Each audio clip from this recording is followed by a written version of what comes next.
네, 지금까지 이번 2024년 서울에서 인천에서 열렸던 로잔 대회가 갖는 의미, 역사적 의미, 또 문제점과 한계들, 그리고 한국 교회에 줄 수 있는 어떤 긍정적인 영향들을 살펴봤어요. 정리를 하면 그동안의 로잔 운동의 흐름이 이번 2024년을 기점으로 해서 바뀌는 게 아닌가 사실 의심하고 있습니다. 동시에 그런 이유에는 한국교회가 갖고 있는 문제점들이 같이 엮어져서 그런 게 아닌가라고 생각하고 있어요. 그래서 로잔 대회를 위해서도 그렇고 로잔 운동을 위해서도 그렇고 복음주의 운동을 위해서도 그렇고 한국교회를 위해서도 도대체 건강한 복음주의 흐름들을 만들어내려면 무엇을 지금 해야 될까? 또 어떤 게 근본적인 문제인가에 대해서 나누려고 합니다. 이번 로잔 대회의 흐름, 역사적 흐름 가운데 2024년에 서울 인천 대회가 어떤 의미를 갖는가를 선교 대위임령, The Great Commission을 갖고서 좀 정리를 해볼까 합니다. 여러분들이 너무나 잘 아는 구절인데 한번 읽어볼게요. 그러므로 너희는 가서 모든 민족을 제자로 삼아 아버지 아들과 성령의 이름으로 세례를 베풀고 내가 너희에게 분부한 모든 것을 가르쳐 지키게 하라 라고 말씀하고 있습니다. 이 구절은 사실은 마태복음 전체를 정리하는 구절이죠. 시기적으로 볼 때는 이미 이스라엘이 멸망했을 가능성이 높은 시기에 흩어져 있던 유대인 크리스찬들에게 쓴 이 마태복음의 마지막의 결론 부분입니다. 이 짧은 구절 안에 그 명령문은 하나뿐입니다. 헬라어로 볼 때 모든 민족을 제자 삼아라 라고 하는 명령문이 하나가 있죠.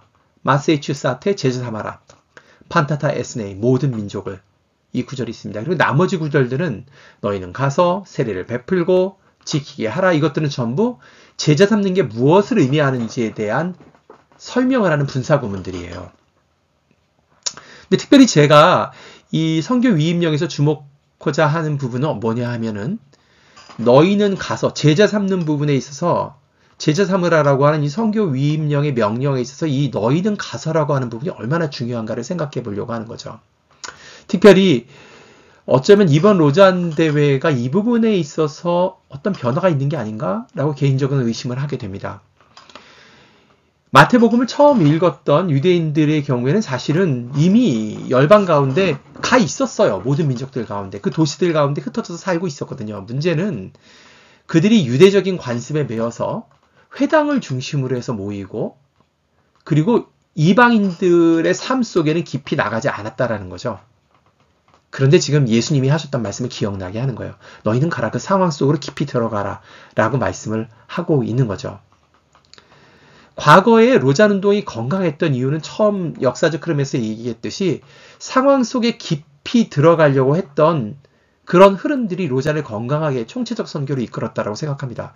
로잔을 시작했던 인물들이 대단한 신학자들은 아니에요. 그리고 교단들의 대표들이 모였던 것이 아니라 사실은 실무를 하는 선교사들과 선교학자들이 모였던 거거든요.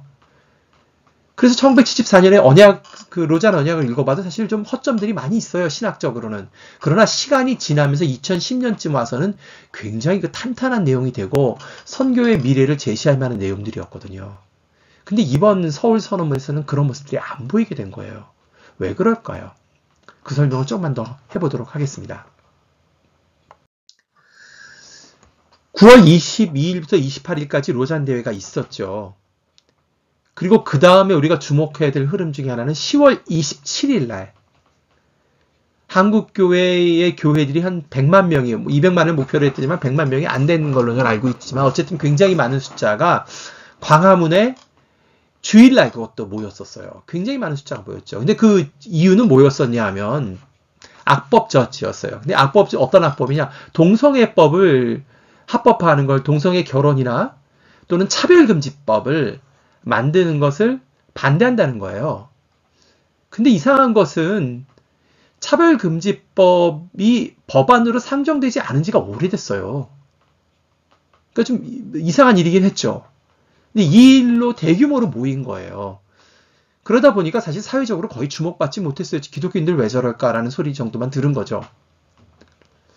그리고 아쉬운 거는 이 연합 모임에 독려하는 격려 메시지를 많은 대형교회 목사님들이 했는데 그 중에 많은 분들이 이번 로잔 대회를 조직한 그 담임 목사님도 있었다는 거예요. 그리고 아시다시피 서울선언문에 있어서 동성애가 죄라고 얘기하는 것이 얼마나 큰 부분이었습니까? 7가지 중에 7분의 2를 차지하는 부분이 그 부분이었거든요.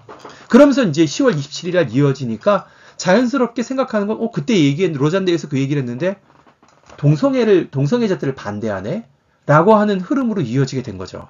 근데 정작 사회적으로는 이것이 별로 중요한 이슈가 지금 현재로는 아니었던 겁니다. 근데 그리고 나서 있었던 일은 12월 7일로 이어집니다. 12월 3일로. 12월 3일에 어떤 일이 있었죠? 윤석열 대통령이 비상계엄을 선포를 했어요. 그 비상계엄을 선포한 동기라든가 시기도 적절치 않았지만 더 놀라운 일은 국회를 막기 위해서, 국회를 해산하기 위해서 군인들을 투입을 하게 된 거죠. 그로 인해서 사실 그날 이 국민들이 이것을 갖다 시민들이 그것에 가서 이 군인들하고 대치하고 또 보좌관들이 막고 이러면서 결국 국회가 이 계엄령을 없애버렸어요. 그리고 오히려 탄핵을 하는 그런 일에 이르게 됐죠. 대통령을 탄핵하게 됩니다. 그리고 대통령은 권한을 잃게 되는 초유의 사태가 발생하게 되죠. 그리고 지금 현재로서는 윤석열 대통령의 체포영장이 내려져서 그를 체포하려고 경찰들과 경호대가 대치하고 있는 그런 기간이 계속 이어져 가고 있습니다. 그런데 그곳 현장에 가보면 지금 대통령 관저 앞에서는 어떤 일이 발생하고 있죠? 청년들이 그곳에서 밤을 새면서 이렇게 집회를 하고 이렇게 눈을 막고 밤을 꼬박 샜어요. 주말 동안에. 실제로 이 문제는 나라의 근간을 민주주의의 근간이라고 할 수 있는 헌정질서, 헌법을 깨트리려고 했던 굉장히 위험한 시도이고 그리고 잘못하면 사람들이 많이 죽을 수 있는 위험한 폭력적인 계엄령이었어요. 하나님의 보호하심으로 그런 일은 안 생겼지만 아쉬운 건 로잔 대회에서 그렇게 총체적 선교를 어느 정도 얘기했던 그 그룹들이 전혀 시의성에 맞지 않는 동성애자들, 그 소수자들과 약자들에 대한 그것이 죄라고 하고 세우지도 않은 상정도 안 된 법에 대해서는 항의를 하면서도 정작 나라를 위협하는 이런 쿠데타 시도에 대해서는 아무 얘기도 하지 않고 그 대부분의 대형교회 목사들이 침묵하고 있다는 것입니다. 이것이 주는 메시지가 도대체 뭘까요? 도대체 왜 이럴까요? 그런 가운데에 전강훈 목사라고 하는 이런 거짓 선지자도 목사라고도 좀 보지도 않습니다만 이자는 오히려 계엄령이 정당한 거였다. 그리고 대통령을 지켜야 된다라고 해서 사람들을 동원해서 오히려 아까 그 청년들하고 대치하는 데 앞장서고 있죠. 그러니까 외부 사람들로 보면은 기독교는 정말 이상한 종교인 거예요. 그 자기들만 생각하고 있는 거죠. 그런 면에서 마침 지난주에 발표된 그 CBS 조사한 서베이에 의하면 비기독교인들이 갖고 있는 개신교에 대한 신뢰도가 14%에 불과합니다. 다른 종교 불교라든가 천주교는 50%가 넘어가요. 전혀 이상한 종교인 거죠. 그럼 왜 그럴까요? 제가 로잔 운동의 역사적 흐름을 얘기를 할 때 로잔이 어떻게 건강한 총체적인 복음의 발견까지 나아가게 됐는가, 다소는 보수적이었던 1970년대의 복음주의자들이 총체적 성격까지 나아가게 되는가를 설명할 때에 이 삼각형을 보여드렸었죠. 우리가 역사적으로 하나님의 뜻을 분별한다고 할 때 세 가지 통로가 있습니다. 성경, 그리고 구체적인 상황, 그리고 교회 공동체예요.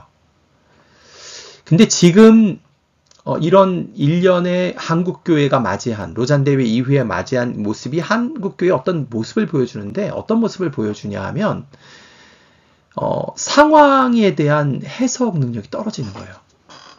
그러니까 아주 기본적인 원시복음은 갖고 있죠. 예수 그리스도의 삶과 죽음과 부활로 인한 우리의 구원에 대한, 개인 구원론에 대한 어떤 원시적인 복음을 갖고 있지만 그것을 기반으로 해서 하나님 나라의 복음이라고 하는 전체를 다스리시는, 예를 들어서 정치적인 상황에서 과연 하나님의 통치가 이루어진다면 어떤 의미를 가져?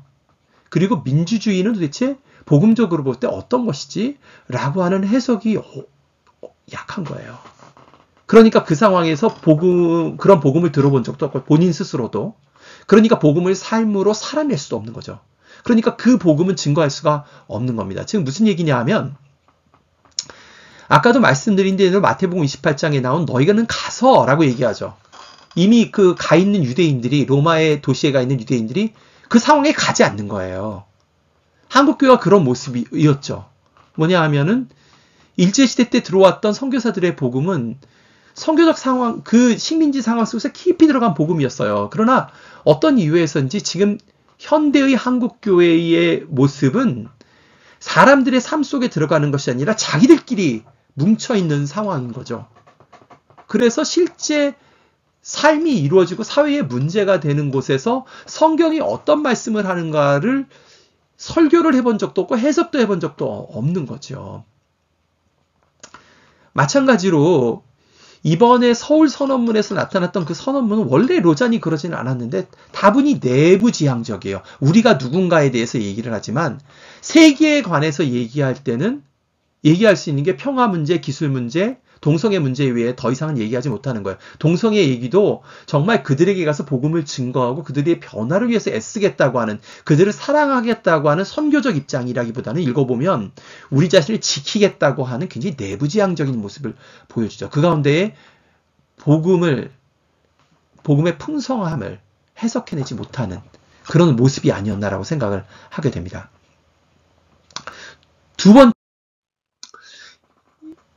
이제 그 두 번째 이번 대회가 갖고 있는 근본적인 이슈를 좀 얘기를 해볼게요. 여기에 보이는, 화면에 보이는 Collaborative Action Commitment는 마이클 오가 마지막 날 세 번째 등장했을 때 사람들에게 사인을 하게 한 거예요. 뭐냐면 우리는 세계 선교, 세계 복음화와 선교대의 위임령을 위해서 그리스도의 몸으로서 기꺼이 교단과 민족을 넘어서 함께 협력하겠다는데 사인을 한 거죠. 당연하죠. 이걸 누가 반대하겠습니까? 사실 엄밀히 말하면은 이런 사인을 하지 않아도 그동안도 로잔은 교단과 민족과 문화를 넘어서서 함께 협력하는 일들을 해왔어요. 그 일을 무엇을 통해서 했죠? 그 로잔 언약과 로잔에서 나온 문건을 통해서 사람들에게 미래의 방향을 제시함으로써 자발적으로 협력하게 했죠. 제 개인적으로는 이번 대회 전후로 4군데의 작은 그룹과 함께 연결해서 일들을 했었단 말이죠. 그러니까 이 얘기가 제가 반대할 수 있는 내용도 아니고 당연히 좋은 내용이라고 생각은 하고 있습니다. 그리고 또 이번에 많이 나온 얘기 중에 하나는 polycentric이라고 하는 말이었어요. poly, 여러 개, centric, center. 여러 개의 센터가 있다라는 거죠. 무슨 뜻인고 하니, 앞서 보여드렸던 대로, 1900년대에 부터 개신교의 흐름을 보면, 개신교 단체가 30% 조금 넘는 상태에서 전 세계 인구에서 늘진 않지만, 구성함에 있어서 북미와 유럽이 차지하는 비율이 상대적으로 줄고, 거기를 아프리카, 아시아, 라틴 아메리카의 리더들이 굉장히 중요한 역할을 하게 될 거라고 이제 적은 거죠. 그렇기 때문에 미래의 선교는 북미란 유럽만이 이끌어가는 것이 아니라 거기도 센터가 있지만 아시아나 아프리카나 라틴 아메리카에도 센터들이 있다라는 거죠. 그래서 함께 협력을 해 나가야 되는 거예요. 여러 센터들이. 근데 그 얘기를 들으면서 저는 생각을 했어요. polycentric. 여전히 센터를 얘기하고 있는 거 아니야? 다만 센터가 여러 개인 거죠. 근데 성경적으로 보면 폴리센트릭의 개념보다는 디아스포라라고 얘기하고 있어요. 오늘 본 마태복음도 그렇고 마태복음이 저자라고 할 수 있는 베드로가 나중에 적은 베드로 전후서에도 처음 시작이 뭐라고요? 흩어져 있는 성도들에게 그렇게 얘기하고 있습니다. 제가 왜 그 얘기를 하냐 하면 뭐 똑같은 말이 아니냐 할지 모르지만 달라요. 왜냐하면 다중심성의 얘기는 여전히 중심적 사고가 있어요. 누군가 코디네이트하고 어딘가에서 전략을 짜야 된다라는 얘기인 거죠. 그러나 디아스포라는 뭐예요? 각자가 흩어진 크고 작은 공동체들과 개인들이 자기가 이미 처해진 상황을 발견하고 그것에서 일한다라고 하는 거죠. 전자와 후자의 개념은 다릅니다. 근데 이번 로잔 대회가 만약에 디아스포라를 생각한다면 DNA, 어떤 운동성, 서울 선언문에 굉장히 애를 많이 썼겠죠.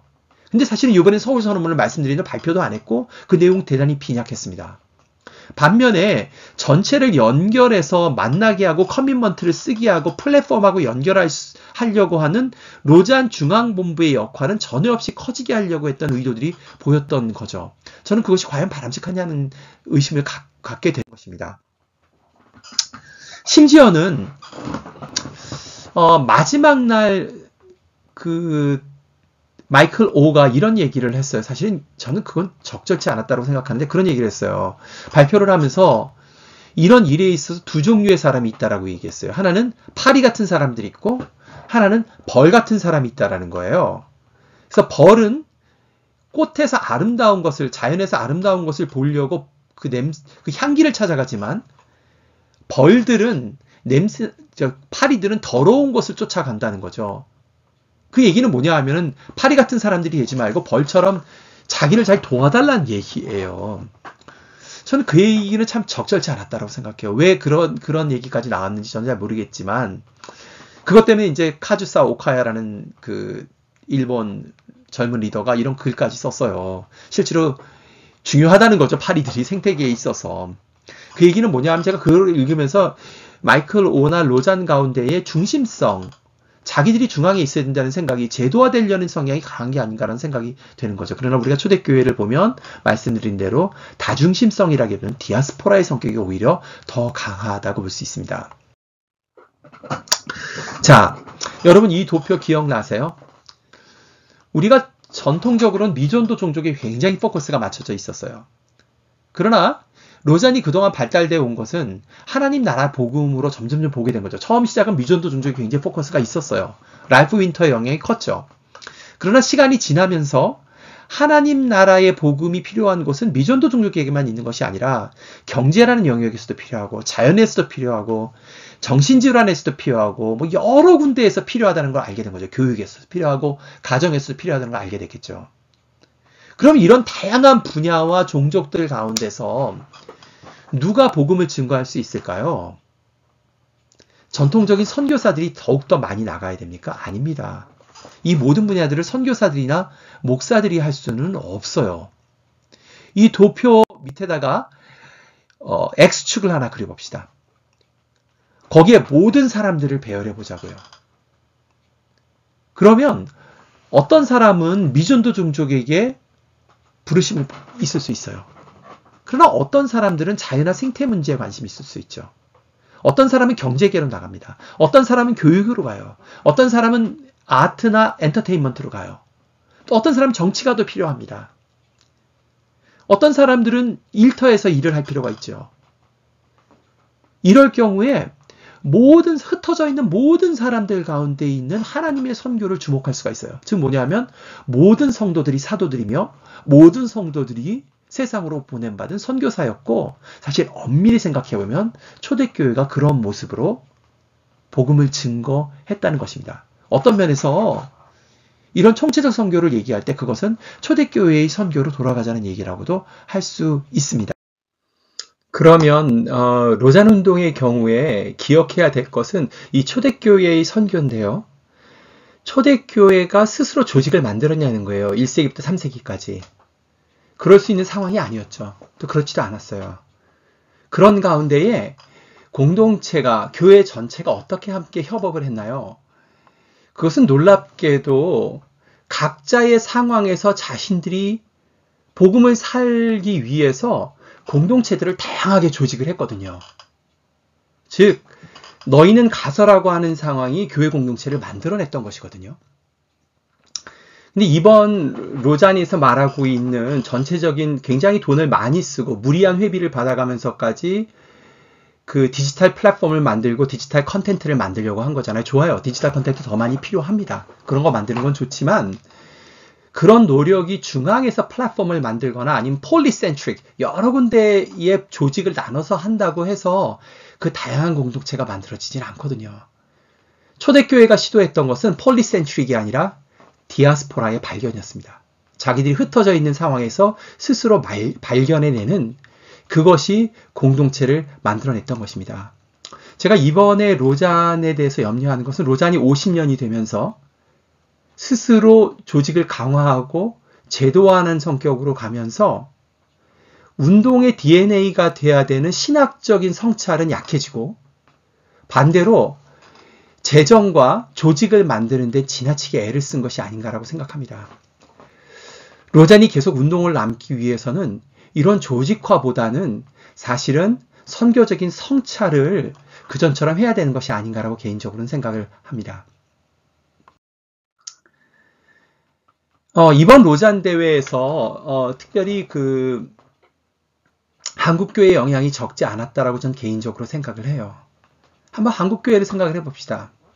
지금 제가 이것을 녹음하고 있는 가운데에도 한국교회에 대한 신뢰도는 전혀 없이 낮습니다. 한국 사회에서. 그렇게 복음을 증거하고 싶지만 개신교에 대한 신뢰도는 모든 종교들 가운데 가장 낮고 그 차이가 굉장히 커요.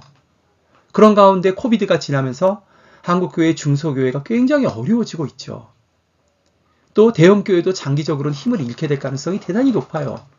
많은 무종교인들 중에 다수가 개신교에 있다 떠나는 사람들입니다. 왜 그렇게 힘을 잃었죠?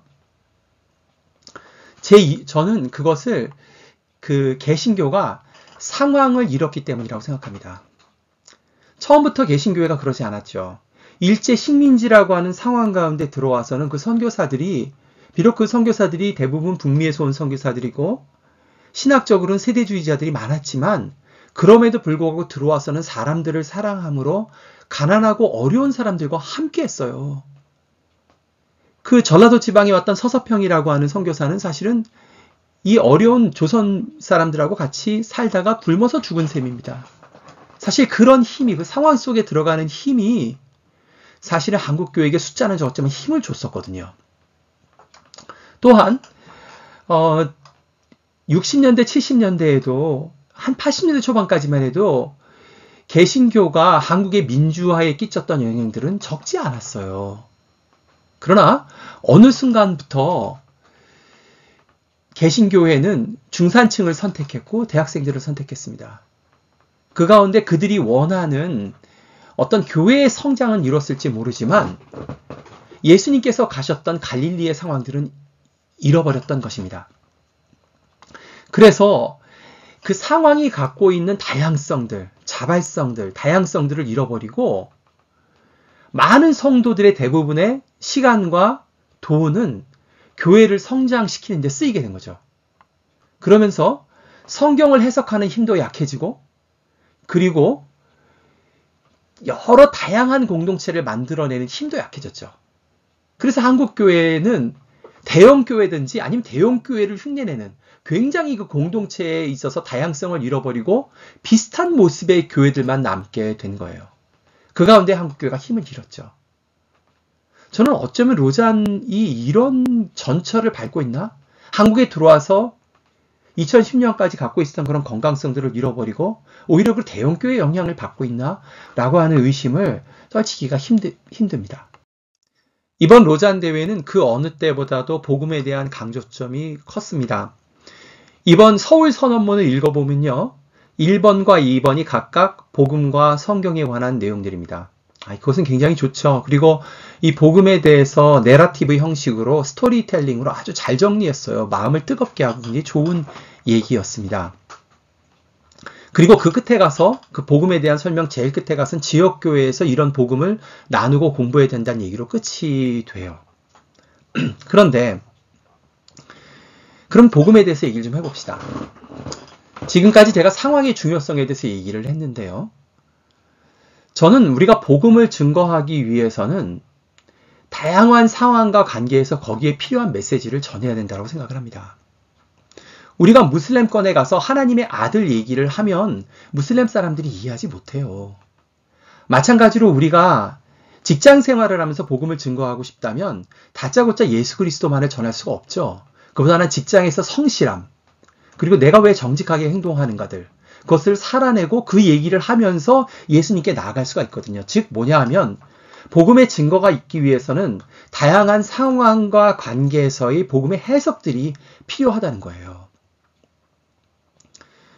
물론 복음의 기초는 예수 그리스도입니다. 고린도전서 15장 1절에서 3절에 나왔듯이 우리 복음에 있어서 예수 그리스도의 오심, 삶, 죽음, 부활은 가장 중심을 차지합니다. 그리고 그것을 결코 잃어서는 안 됩니다.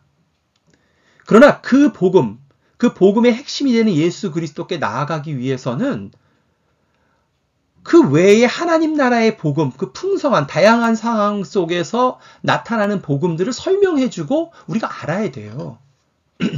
근데 그 일을 위해서는 다양한 상황들이 필요하고, 그리고 그 상황 속에서 대화를 나누고 우리가 이 상황, 이 회사에서는, 또 이 가정에서는, 이 지역에서는 어떻게 복음을 증거하는 게 맞지라고 의논하고 서로 함께 기도하면서 하나님의 뜻을 발견하는 다양한 공동체들이 필요한 것입니다.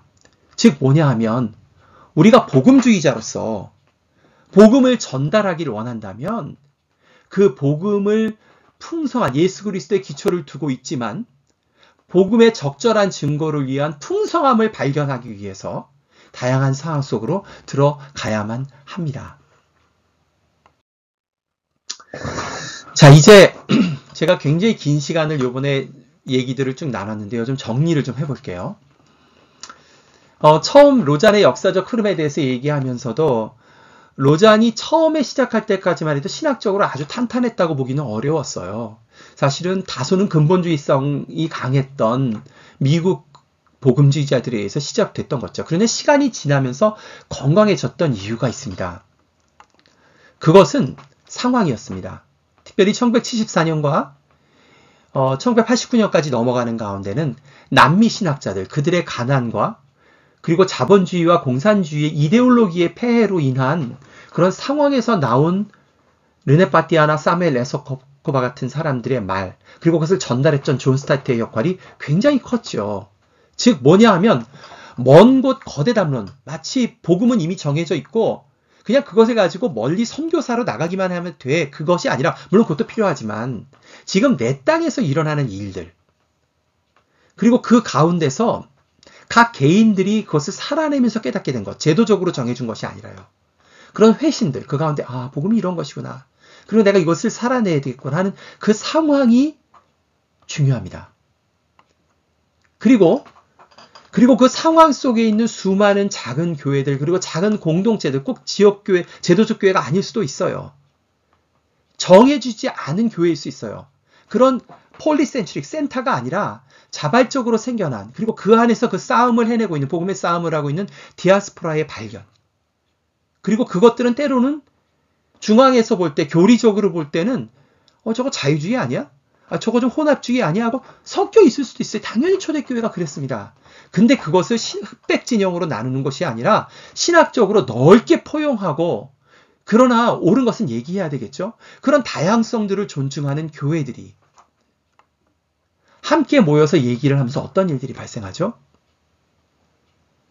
복음의 기초가 되는 예수 그리스도의 삶과 죽음과 부활뿐만 아니라 거기에서 더 나아가서 그 순수한 복음의 기초를 두지만 온전한 복음, 더 홀 가스펠로 가게 되는 거죠. 그리고 그 사람들이 함께 모여서 서로 얘기들을 나누고 로잔처럼 함께 기도할 때 어떤 일들이 발생해요? 상황은 어렵지만, 교회는 꽤 크지 않지만 두려움이 아니라 여전히 어린 양이 우리의 왕이 되셔서 이미 승리하셨다는 것을 우리 가운데 보여주면서 두려움의 복음이 아닌 소망의 복음으로 나갈 수 있겠죠. The whole church, taking the whole gospel to the whole world. 중요한 로잔의 모토 아닙니까? 이것들을 우리가 되살릴 필요가 있다고 저는 생각을 합니다. 예수께서 선교의 본을 보이시면서 우리에게 주셨던 DNA를 한번 생각해 보세요. 예수께서는 그 상황 속으로 들어가셨습니다.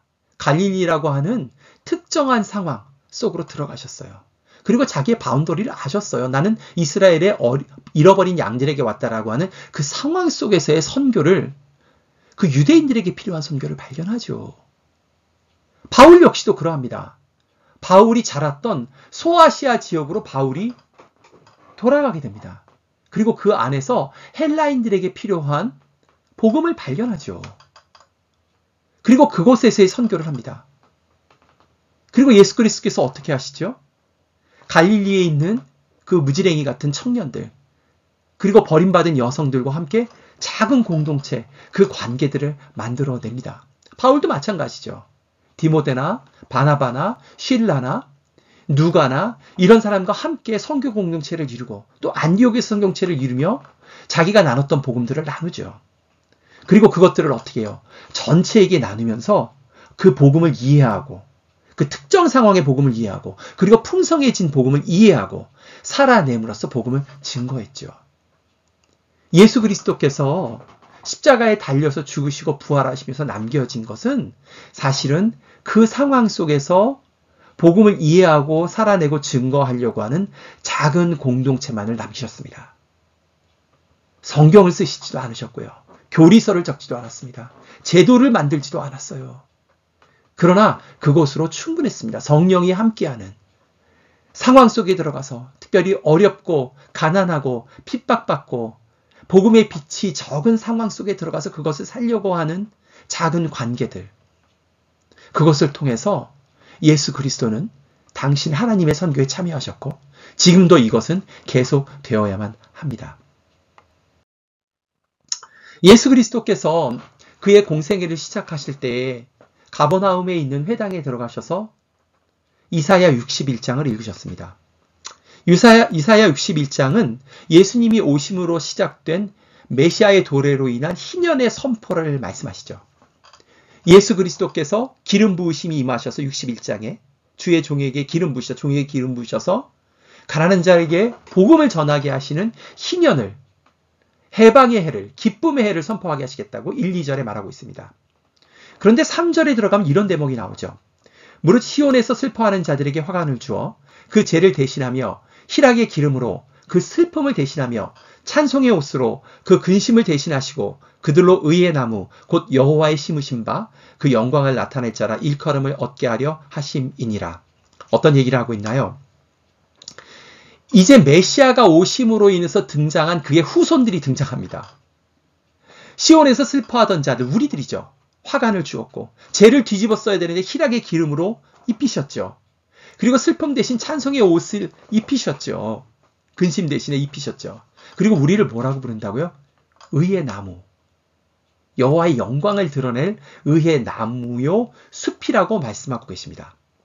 사실은 그것을 예수님께서 몸소 보여주신 것입니다. 예수님께서 하신 일이 뭐예요?